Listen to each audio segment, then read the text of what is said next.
What are we doing in Omaha? We're making a podcast. A few of my friends have done podcasts like just kind of on their own or out of their basement, and I think like I wasn't prepared to do it that way because I don't know the first thing. So kind of having Hurrdat behind me and behind us like made the process so much smoother and easier, because had I had to do it on my own, it wouldn't have happened. Yeah. They can kind of do everything. So media, graphics, coming up with music for the show, like they just did the whole package. Yeah. First of all, you gotta find a name. What is that? You gotta get that name approved. Is anyone else using that? Is it gonna be catchy? Gosh, yeah. Having help with scheduling. Like I can barely get my own schedule going, let alone try to schedule people for interviews, and you know, a lot goes into that side of things. So having that help and support is, it's unmatched. Right. Huge thank you to Hurrdat. That I wouldn't be here without them. I couldn't have done it without them. What are we doing in Omaha? We're making a podcast. A few of my friends have done podcasts like just kind of on their own or out of their basement, and I think like I wasn't prepared to do it that way because I don't know the first thing. So kind of having Hurrdat behind me and behind us like made the process so much smoother and easier, because had I had to do it on my own, it wouldn't have happened. Yeah. They can kind of do everything. So media, graphics, coming up with music for the show, like they just did the whole package. Yeah. First of all, you gotta find a name. What is that? You gotta get that name approved. Is anyone else using that? Is it gonna be catchy? Having help with scheduling. Like I can barely get my own schedule going, let alone try to schedule people for interviews, and you know, a lot goes into that side of things. So having that help and support is, it's unmatched. Right. Huge thank you to Hurrdat. That I wouldn't be here without them. I couldn't have done it without them. I'm Malia White, real-life bosun and cast member on Bravo's Below Deck Med. Working in my industry can be very interesting. These are my stories. As you'll find out, my world is a total shit show. Hey guys, it's Malia. I'm here with Amanda, and this week we've got a special guest, dear to my heart, Katie Flood. Hi, Katie. Hi, Katie. Hi, how are you? Good. Nice to see you. You look beautiful as always. As you do too. So to give everyone an update in case they aren't following you on Instagram, tell us where you're at. So shockingly, I'm in Tulum yet again. I spend a lot of time here, as you know, and people that follow me know. So I'm just having a little mental break from yachting. It was a crazy year for me last year. So yeah, I've just come here to chill out. I always end up back here. It just sort of feels like home for me. So yeah, that's where I'm at. But is this partly because you can't actually get home to New Zealand? Like that's also part of the problem. And as you know, I was in South Africa 6 weeks ago and actually got stuck there because of Omicron, and I was meant to fly into the States, and then they, shut the borders, and Mexico just lets anybody and everyone in. So obviously during the pandemic, it's been a good base for me. And yeah, unfortunately, I cannot get into my own country, which really sucks because it's nearly been about 2 years since I seen my friends or family, which is the longest I've been ever. So yeah, that's a bit shitty. Yeah, that's crazy. I mean, Jake also can't get into, people just can't get into New Zealand. Honestly, I can't even talk about it. It makes me so angry. I've never not been proud to be a Kiwi or from New Zealand, and just the way they're handling everything, I'm shocked. That's crazy. Yeah. Well, luckily Mexico has lots of tequila, which is Katie's favorite drink. How long have you been in Tulum then? So I was here for 2 weeks in October, and then I went to South Africa, and then I came back, and I've been here for 2 months. Oh, wow. So do you have a place to live there, kind of a home base? Well, this is the problem, because I never know how long I was actually going to be here. I wasn't really planning on staying this long, but things sort of worked out. I've started a few little projects and stuff since I've been down here, so it's caused me to stay longer. So I've just been renting down here. We talked about buying, we should buy a place in Tulum. Dude, no, I've been looking at it, trust me, it's got, we got to do this, girl, because, I reached out to a few in, investment companies last week, and, people that are building condos and stuff down here. There's so much construction going on in Tulum. It's actually mental. Well, Amanda is a financial planner, and she would tell us both to not rent, to invest. I need someone like this in my life. Here she is. Oh my gosh, Tulum, I want to go there so bad too. Have you gone to that like outdoor gym where everything is made of? The jungle gym, yeah. Everything that's on Instagram I've been to. It's like an influencer's dream. It is. It's like honestly, it's so funny when you go to the beach. Like, there's just people like shooting everywhere. Like, it's like best. I don't know if anyone follows that page, Influencers in the Wild. Oh yeah. Like, yeah, it's that. Pretty sure I followed this guy around the mall the other day because I was like, oh, I want to get some influencer You are in such the a wild. creep. Well, he had all of this camera and mic and everything. I was like, I'm gonna get him on that page. Yeah. It's good. It's like, it's like getting people out there, right? Okay, so people know we know each other from a reality TV show, but we also both actively work in the industry. And, like you said, last year you had a wild season. I mean, I saw you having cocktails on an iceberg at one point. What? Like and I just kind of want to get into more of the Katie that's not part of the reality show, more of like you and how you got into yachting and kind of experiences in yachting, and kind of just show what this industry is all about. Yeah, for sure. I mean, if people listening to this that did follow the show, I did speak about it. One of my best friends, Ben, that actually worked on Lady Michelle, ironically, he got me into the industry, 7 years ago. I had just graduated university. I was feeling really lost, like I wasn't happy, like working in an office job basically. And then my friend was like, book a one-way ticket to the south of France, do this course. And so I did it, and I actually took really long to get my first job. It took me like 5 weeks or something. So I definitely had like moments of being like, maybe this isn't for me. Like, am I doing the right thing? I'm living in a foreign country. I'm only 22 years old. And then I met Chief Stew, and she needed someone to help for the Monaco Grand Prix. And then I ended up getting offered a job, and it just sort of spitballed from there. And yeah, like, my experience in the industry overall has been like obviously positive, because there's no way like I would have done this for 7 years if it wasn't. In saying that, there's definitely been like iconic moments that have been super hard on my mental health. Yeah. I speak about anxiety a lot, and just the industry alone, like Malia, it's so demanding on every aspect of your life, your mental, your physical, your spiritual, like it really does consume you. And yeah, I'm really like, I've kind of taken a step back now, because I really realized, I was like, whoa, my mental health is really deteriorating here. So that's why I have sort of taken this break now, just to like find myself again. Like, it kind of just like takes over you, Yeah, and I like, I think one thing that's different in yachting, I know that everyone in any industry kind of needs a break sometimes, but yeah, in yachting, sometimes you literally have to pull the plug. You just have to you're like, I can't be on a boat, I can't think about a boat, I need to just go home, kind of restart. I feel you there. Yeah, that's 100% what I did. Like, I was just, and also like last year was really hard, because I was on probably the busiest boat I've ever been on in my whole entire yachting career, and then I had the show coming out at the same time, so it was just like, that was a lot mentally to go through. So, when the end of the season came around, like the last boat, I went to the most amazing places, but I was just like, I can't, like, I'm not happy, like I'm genuinely not happy, like I'm miserable, like I don't get to work out, I don't get to do yoga, I don't get to do anything positive, because all we're doing is working, or we're at sea, and you don't have those moments to get off the boat and just get a coffee and call your friends and family. Then you have shitty internet because you're offshore somewhere, so yeah, that's definitely exactly what happened. Wow. Well, good for you for taking the break that you needed, and taking care of yourself. That alone is hard to do. 100%. And honestly, like, a lot has happened for me in my personal life, like especially over the last 4 months since leaving yachting. It's been a bit wild, but I feel like so much better now, so much more confident. Like, I feel more like myself, and I definitely, I'm feeling like a lot stronger than I was 4 months ago, for sure.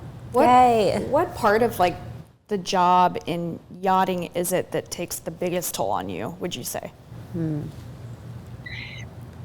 I think it's just like a little bit of everything. It's working long hours for days and weeks on end, and then being at sea, not being able to get off a boat or just go for a run, or not having internet for a couple of days because, like, you know, everyone knows the internet on a boat, it all goes to the guests basically. So we suffer when you don't get to like speak to friends or family, just like things like that. And then you don't have the energy to actually reply to people, because when you're on a break and you just want to like sit down and you just feel like no one speak to me, you know?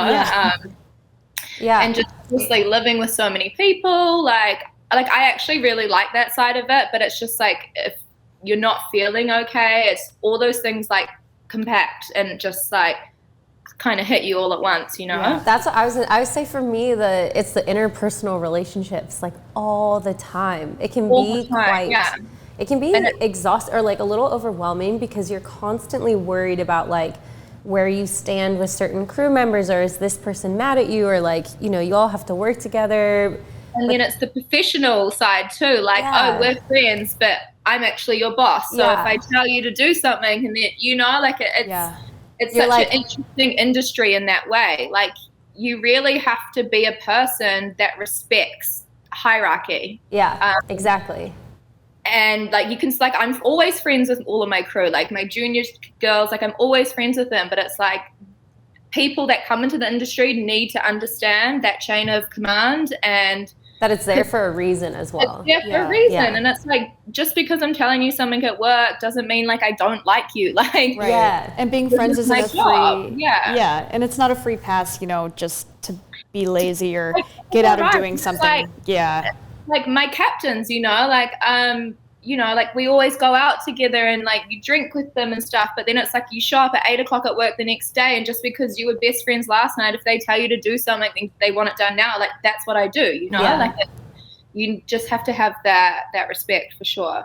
Yeah, I think that's the craziest part about yachting, is there's no like end to your work day. Like, you know, there's no like, hey, captain, it's 5 o'clock, I'm done. It's like, there's still the captain, and it's like, you know, you're kind of you're always a crew member, and you're always like, you know, I've even like some boats I've worked on, even when you're out, they're like, you are representing the boat, because 100%. We're in like a very busy marina. Everyone knows what boat we're stepping off of. Everyone knows who owns the boat. So you have to represent the boat. It's definitely a line that gets crossed, I think, the most in yachting, for sure. Like, I mean, everyone knows what yachting can be like. It's a bizarre industry. Like, it makes me laugh sometimes. I'm just like, what is this life? Like, it's crazy, isn't it? Like, what is going on? Like, why am I here? Like, what happened? That's what I think about you guys. But the work ethic that you guys have is just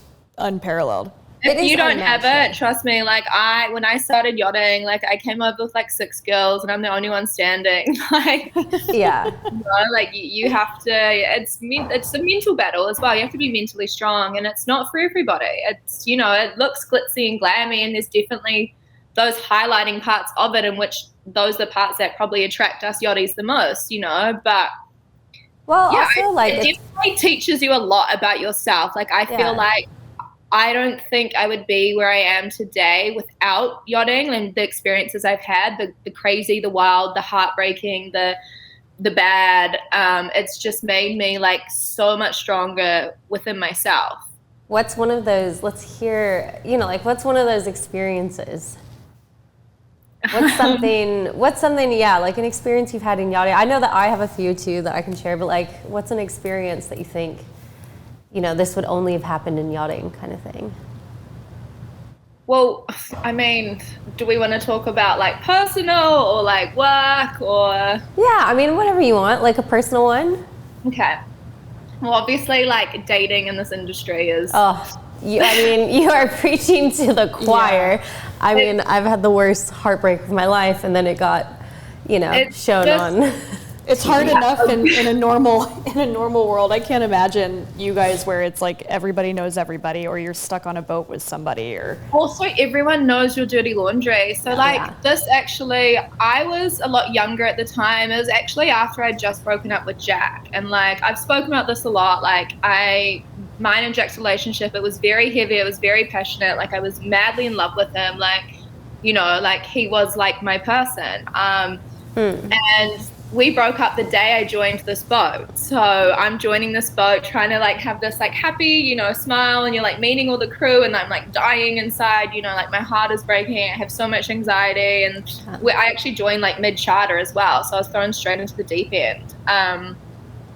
So I was like dealing with that. And then like after a while, like we know how boat romances work. Like one of the crew members on board, I'm not going to say names or anything, like we obviously, like he was cute, like he was a very attractive looking guy, and you know we started like hanging out a bit, and he'd like come into my cabin like and hang out with like drink tea and stuff after we finished work. And like I would tell him like how I'm so heartbroken about Jack and like what was going on. Me and Jack were in a bad place. Then obviously one thing leads to another, then we start kind of dating, but he turned really, really like toxic on me, and he would like, I would receive messages every day like from him, and it's like we're on charter or like we're at work, you know, and he would like message me and just call me like really horrible names. What? He was a very jealous person, and for so long I didn't understand what had happened. Like he would call me like a toxic slut, like you're a bitch, you're like just like all these terrible words all the time, and would go out on like nights out and would be like at a bar having a drink, and he'd like yell at me. He's like, why are you looking at that guy? And I'm like, who? Like I'm sitting here with the girls like talking like gossip, you know. And so he turned really toxic on me, and I could never understand why. And so for like 4 months I would get this abuse like daily. Like he would come down into the laundry when I was down there, and he actually like punched the laundry door and shit in front of me. Like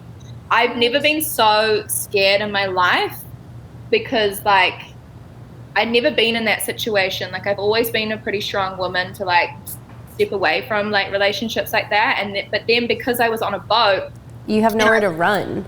I have nowhere to run, but I was the new stew, so I didn't want to cause problems, you know. Like I didn't want to be this new girl that's joined this boat and has caused all this like riffraff. So I didn't tell anyone. Like I didn't speak to any of the girls about it. Like obviously everyone knew we were like seeing each other, whatever.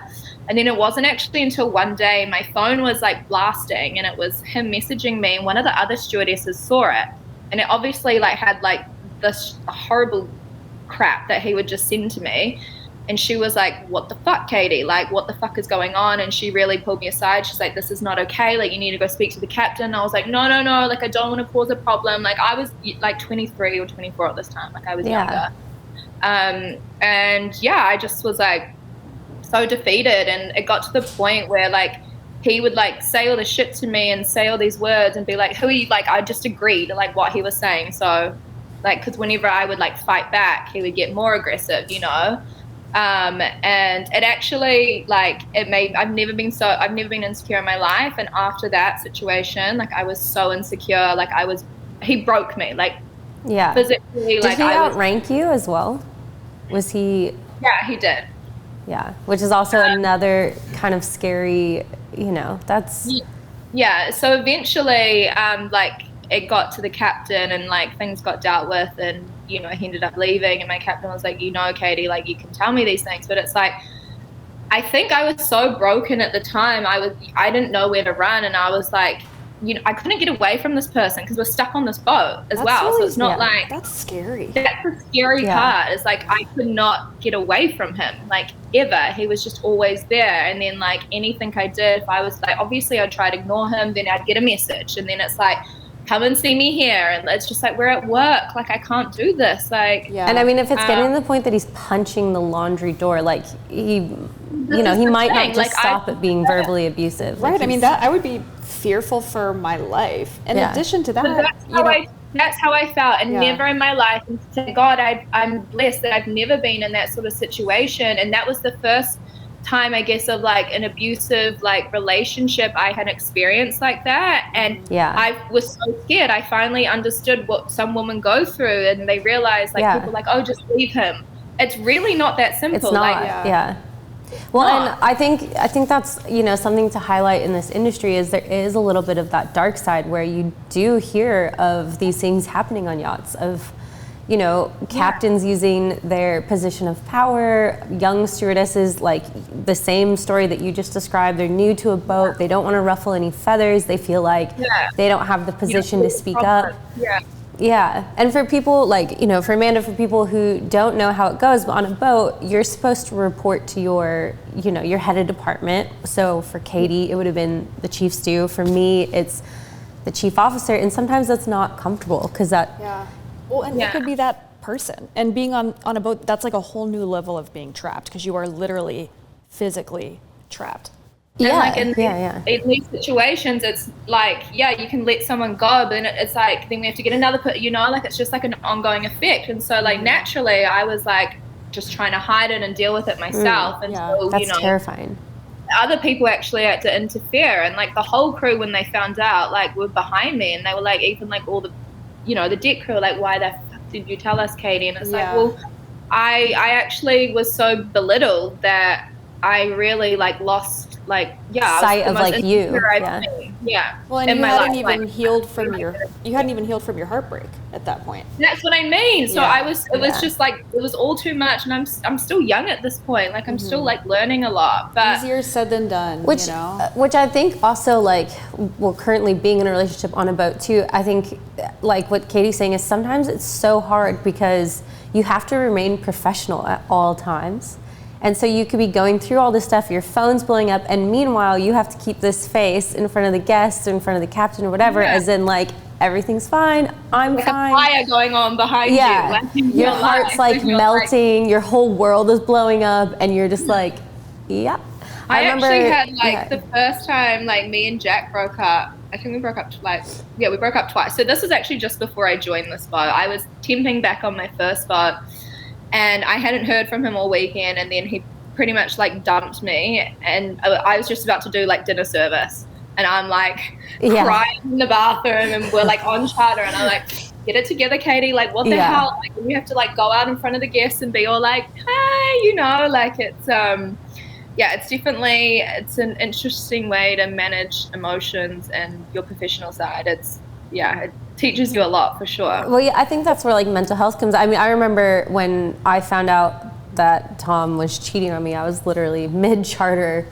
like with these amazing guests, and I just remember like trying to hold it together, and suddenly I just like broke down, and I was like, I actually can't be on deck right now. Like I'm like a mess. I'm like sobbing. I'm like trying to give them life jackets. I'm like, nah, like I can't do this right now. It happens. Like I'd be in the pantry, and then you just like start crying, and then you're like, you don't want other crew members to see you because there's always people around. Then someone will come through, and then it's like this whole thing, and you're like, I just want to have a mental breakdown and be done with it. Like, well, and when that stuff piles up, you know, I mean, that's why I think you do, like you said earlier, you reach a point where you just have to like, all right, I'm checking out, I'm done. Because it's like when that stuff piles up and you don't cope with it in the moment, like that's the best time to cope with something, is in the moment. And feel those emotions. And when you can't, like that literally leads to like colon cancer and stuff, they think, you know. It's like our mental health is so important. But it's just like a triggering like thing as well, because even like from that situation, you know, I then started dating like my ex-boyfriend, and it was really hard for him because like he, like at the end he wasn't so nice, but at the start, you know, he was lovely, and like he'd post like a photo of me on Instagram and be like, I miss this girl so much, or like something beautiful, something that us girls like want to hear. And I would like lose my shit and be like, take it down, like why would you do that, like I look so ugly in the photo, because I was so mentally like messed up from this situation. And he was like, why are you being so insecure, like I think you look amazing, that's why I posted it, like you're my girlfriend, I love you, you know, like. And so then that caused like another situation in like my future relationship, you know, because I hadn't really dealt with it, because it just, in yachting, it's just like go, go, go all the time. And, you know, so those relationships honestly been like one of the biggest learning curves I've ever gone through in my life now. Like Yeah. Well, now it's like, I mean, for women, especially in yachting, like, you know, I want to be a captain, so I know that I have a long road ahead of relationships probably on a boat, because it's next to impossible to have this. You know, they do make it work in the industry where one person works on the boat and one person doesn't, but that is extremely difficult, especially being yachties and knowing what goes on board a lot of the time. I would never, like, I don't think I can date a yachty again. Like, I'm done. Like, like, it stresses me out. I'm like, you could know if you, like, say, like, you date a captain and then, like, they're on rotation, that's great, see you for 2 months, but it's like, what have you been up to on those 2 months when you're back on board and all those cute little stewardesses are around, you know, like. It's just, like, the ultimate recipe for, you know, But and then like for women, it's like, what if you want to have babies, if you want to get married and stuff, then how do you still work? You know, I don't know. It's a tough industry in that sense. It's harsh in that sense. I can't imagine. It's definitely like that. You feel the societal pressures, like you know, like I just turned 30, and it's like I am no way ready for like any of that. Like I can't even like hold down a relationship, so like that's fine. But it's like you do have those societal pressures now that I'm getting older, but it's like I'm still happy like living my truth. Like this is my destiny right now, or like this is the path I'm meant to be on. That's what I believe anyway. But like when like it's still those societal pressures like still build up sometimes, or like get on your shoulders, and then you like, you know, you start getting in your head about it and you're like, oh, should I be leaving yachting? But then what am I going to do right now? Like it's my tip for people wanting to get into yachting is go get into it young. Like I wish I knew what yachting was when I was like 18, you know, like get into it before you have to worry about babies and college and I don't know. Well, maybe still go to college, but but I mean, it does seem like kind of the ideal, like 22. Imagine like getting out of college and immediately going into yachting. Like 22-year-old me would have loved it. Like I had my first year in yachting, I was just like, what is going on? Like this is crazy, this is amazing, you know, like we charted through Montenegro and Croatia and the south of France and Corsica, and it was just like, you know, the Italian like coastline, like it was incredible, and like all our charter guests are amazing, my crew was super cool, you know, I had a really like cool working environment, so like my eyes were just like wow, like and we do have those moments which kind of like balances everything else out. But I think especially, you know, like I'm 31 now, and I think as we get older you're starting to think like personal life, like, you know, balancing mental health and relationships and boat mances and stuff are not always easy.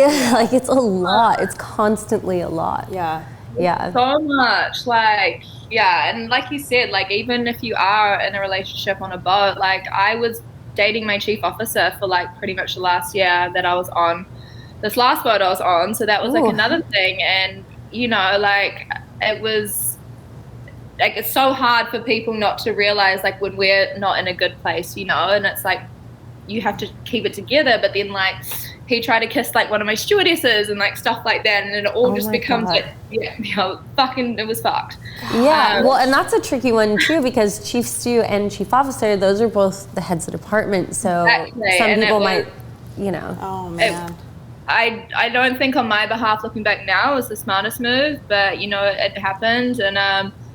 And like obviously we shared a cabin as well, so we worked together 24/7, we lived together 24/7, and then like he did like that sort of thing, and then I was trying to deal with that, and I'm like, then my stewardess is upset, coming to me crying, like didn't know how to tell me, and I was just like, oh my god, like I cannot like being completely like Katie, I'm a total outsider, you know, like my knowledge of yachting is basically what I know about Malia and stories that she's told me, and I just can't imagine. Like I've lived alone now for a while, like I cannot imagine like dating 24 roommates and like sharing a cabin, and you know, and also like, I mean, the smells. I just so hard. I'd literally like, I'd have to like go into the Sky Lounge and like cry in there, and like, and then like you don't want to walk back through the crew mess because you don't want people to notice you're upset, and then people like, oh, why aren't you coming out with, or why aren't you coming to hang in the crew mess? It's like, I just want to Or like, yeah, it's just trying to not find, okay. like a place to just be truly alone on a yacht is impossible. Because one, there's cameras everywhere, like not just on reality shows. There are cameras, CCTV, like all over the deck, not the interior, but deck. And CCTV is like what, like just like a surveillance sort of. Yeah, just like system for the camera. yacht? Yeah, Okay. it's more so that like for when we're underway, we can see if there's a fire or something happening. Oh, So there's okay. cameras so people know where you're sitting and having a mental breakdown, or like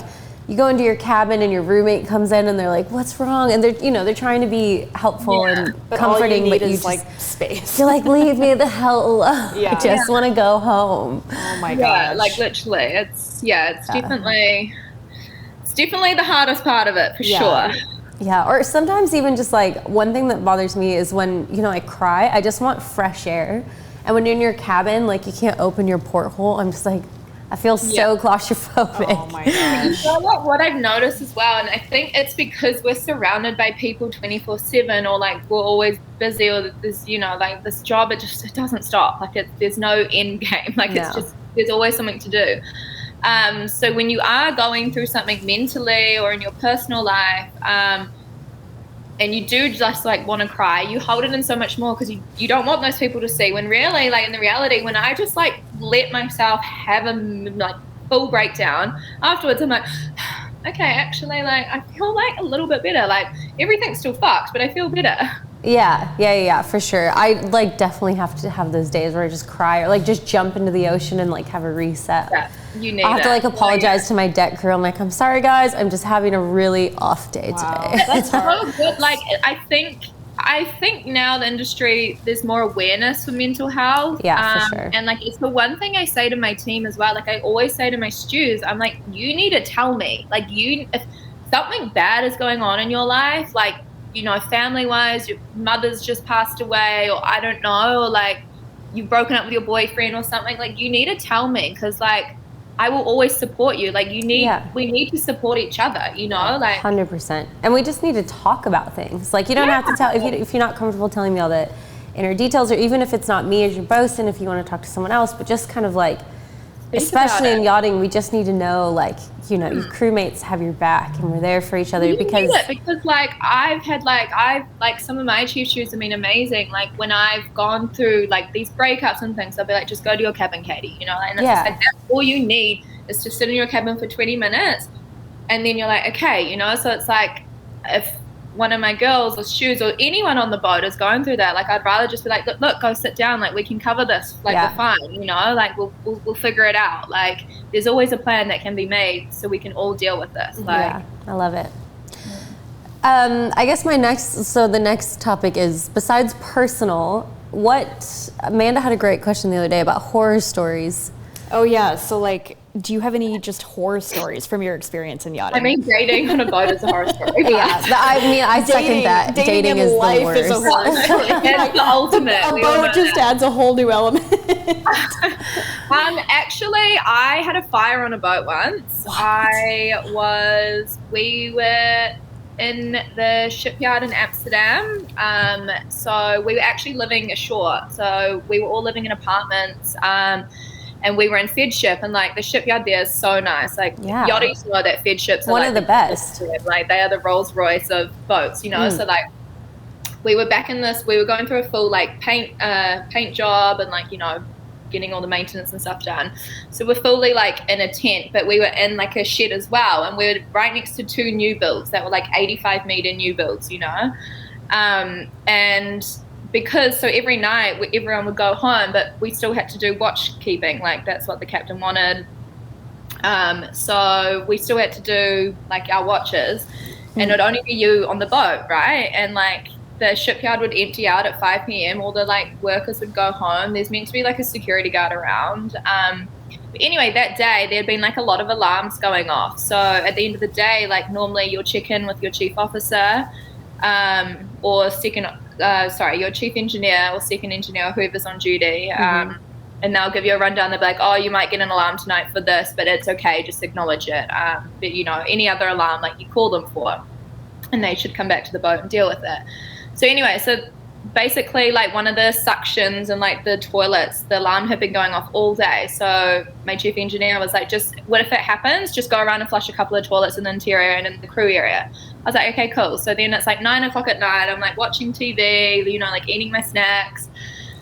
Alarm goes off and I go and check it, and I didn't really like look properly. I acknowledged it, and so I went and like flushed the things. And then 10 minutes later, alarm went off again, and I was like, what the hell? So, and then I went to grab my phone to call like the engineer on duty. And then, so basically there's like alarm panels, but I had to go down to, we called it the row cam room. It was like outside the laundry, and it's just outside the control room, where there's like the proper alarm panel that can tell you exactly like if it's a fire, or if it's, I don't know, whatever it is, like high water tank or something. Yeah. So I start going down there, and I'm like standing in front of the thing. I've got my second engineer on the phone, and then I couldn't read the screen because it was just going like, just like pages and pages of alarms were going off. And I was like, he's like, what's going on? I was like, I don't know. Like, I can't read it. Like, it won't stop just like loading like words. Like, I can't read it. And then I turn and I look in the control room, and there's a window, and it was just full of smoke. And I was like crying. I was like, Ronnie, like, there's smoke. He's like, get off the boat now. But at the time, our only entrance was via the lazarette, which we had to go through the control room because they were painting at certain points. So like, Malia will know, like when you go into a paint job, there's like tubes all around the boat. There's like all the doors are taken, like it's a mess. Yeah, it's terrifying. Everywhere. So every day, like our entrance to the boat would change depending where they were painting that day. Oh no. So I just like took a snap second. I'm literally in no shoes. I'm in like no bra, like my pajamas. Thank God I had my cell phone, and I had the watchkeeper's phone. And when he was like, get off the boat now, Katie, and I was just like, fuck it. And I ran through the control room, and I had no idea like what like I was going to see after that. That's so scary. You had no shoes on too. Imagine if it had been... just, because I was like, if I stay here any longer, like, you're stuck. The more the seconds go on, the less likely I am to, like, you know, like, you're thinking worst case scenario. Like, I've never been so terrified in my whole entire life. Were you the only one on the boat at that time? Only one on the boat. So how bad was the fire? The room, and then ran through the control room, then got to the lazarette.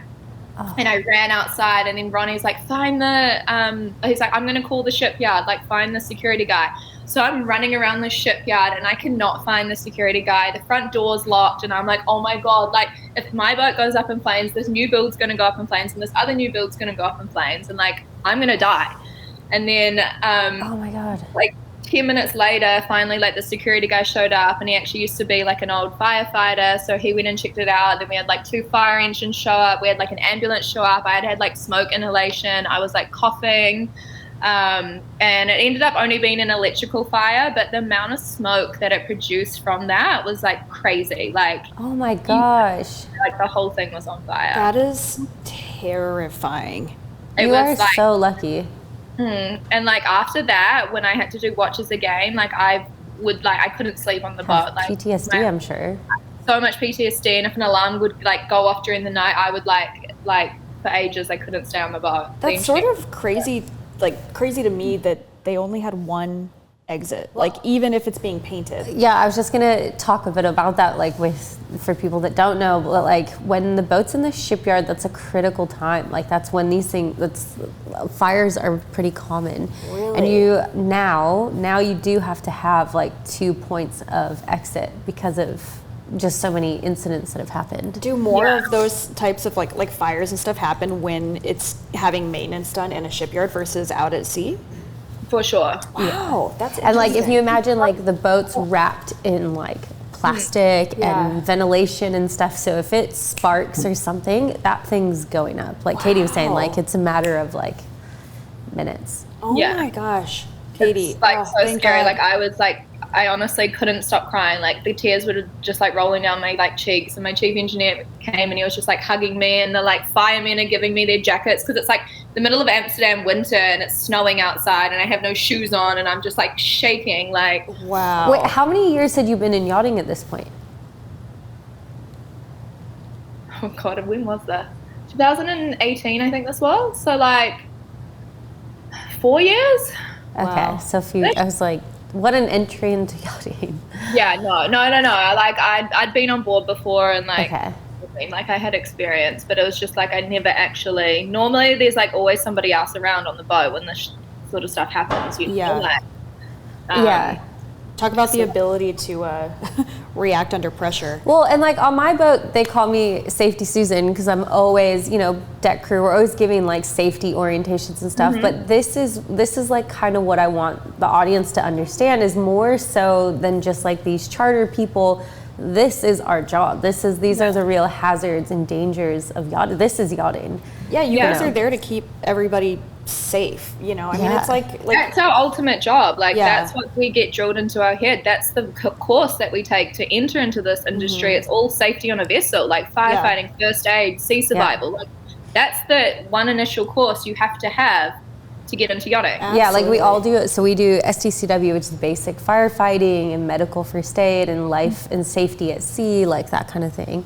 And like, so for example, my captain right now, we have to always have 3 people on watch, and that might seem excessive, but he's also had bad experiences. So we have to have an engineer, an officer, and a crew member on at all times. Wow.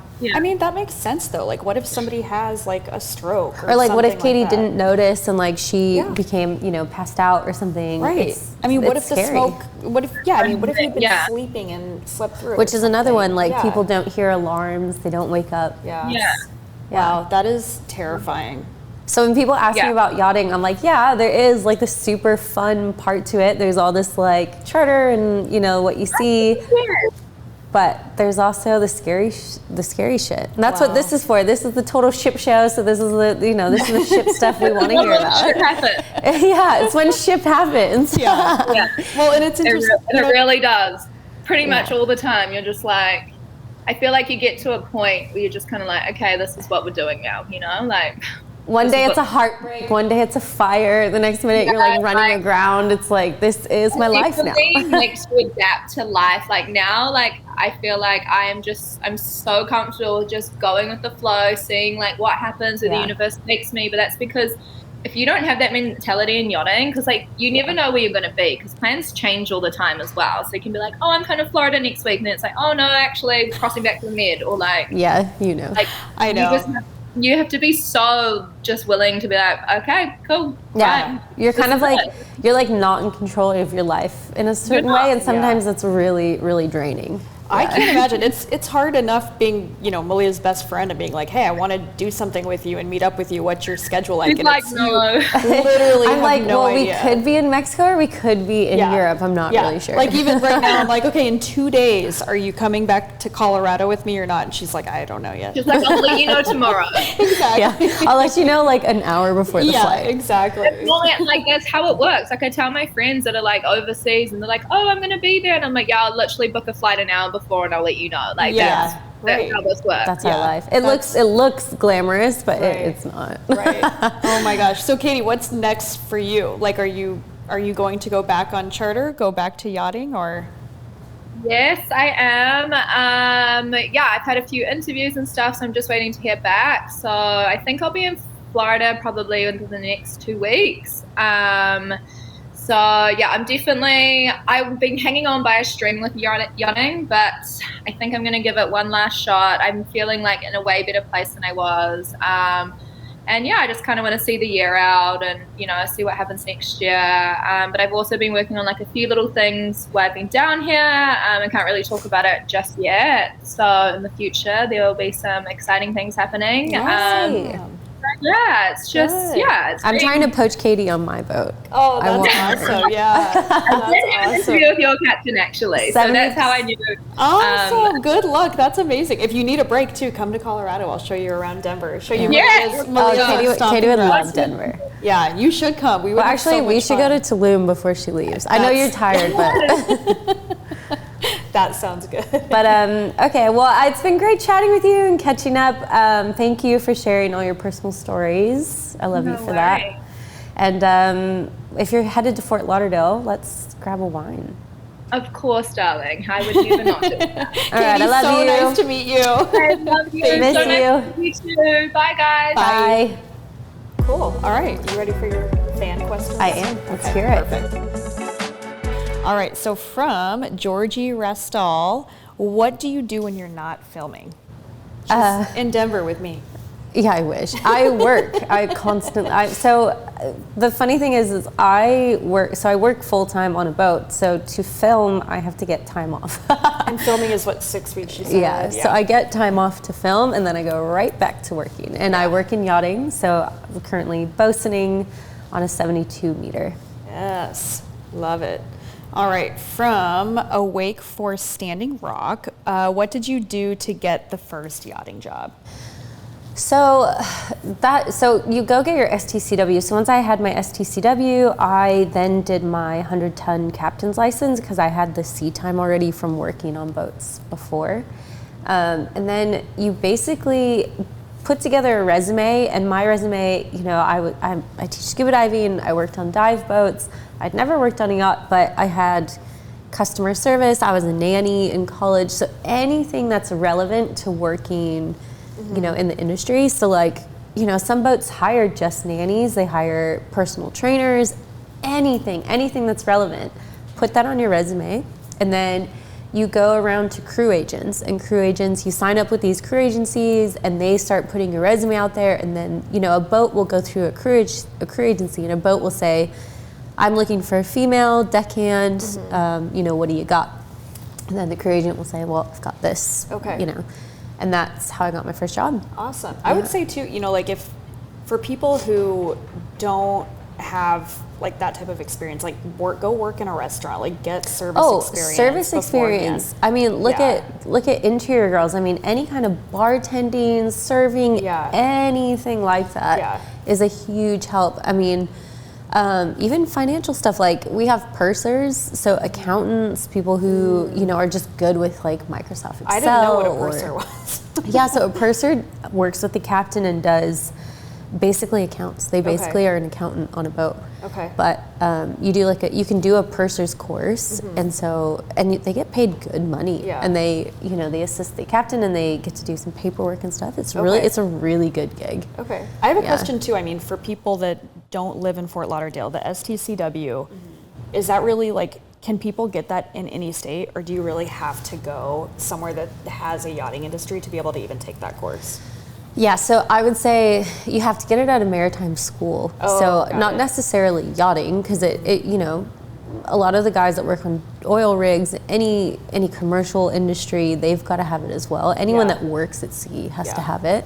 So, yeah, not just Fort Lauderdale. I mean, Palma is a big one. You know, Monaco, the UK has schools, Fort Lauderdale, all over the world. The West Coast has them as well. I don't know them by name, but I do know that they're there, so. Yeah. Cool, all right.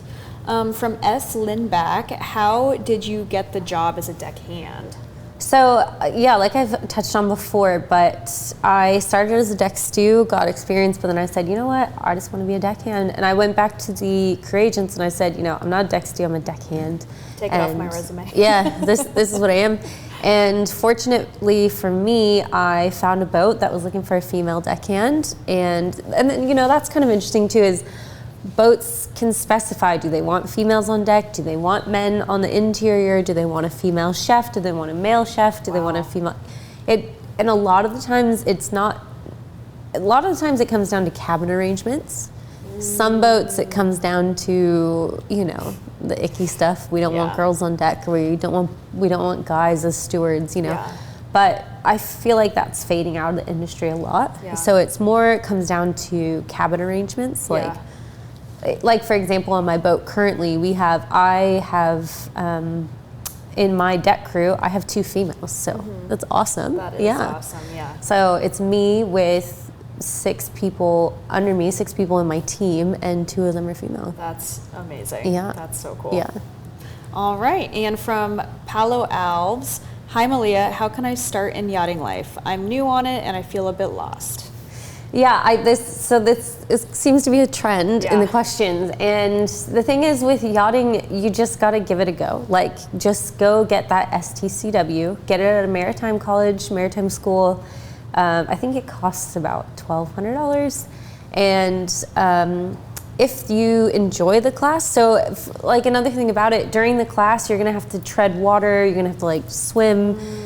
you gotta be able to stay afloat for a little bit. You gotta be able to swim pretty well, and then from there, put together that CV. Any experience is relevant. Like when I say any, I mean boats hire for the most random reason.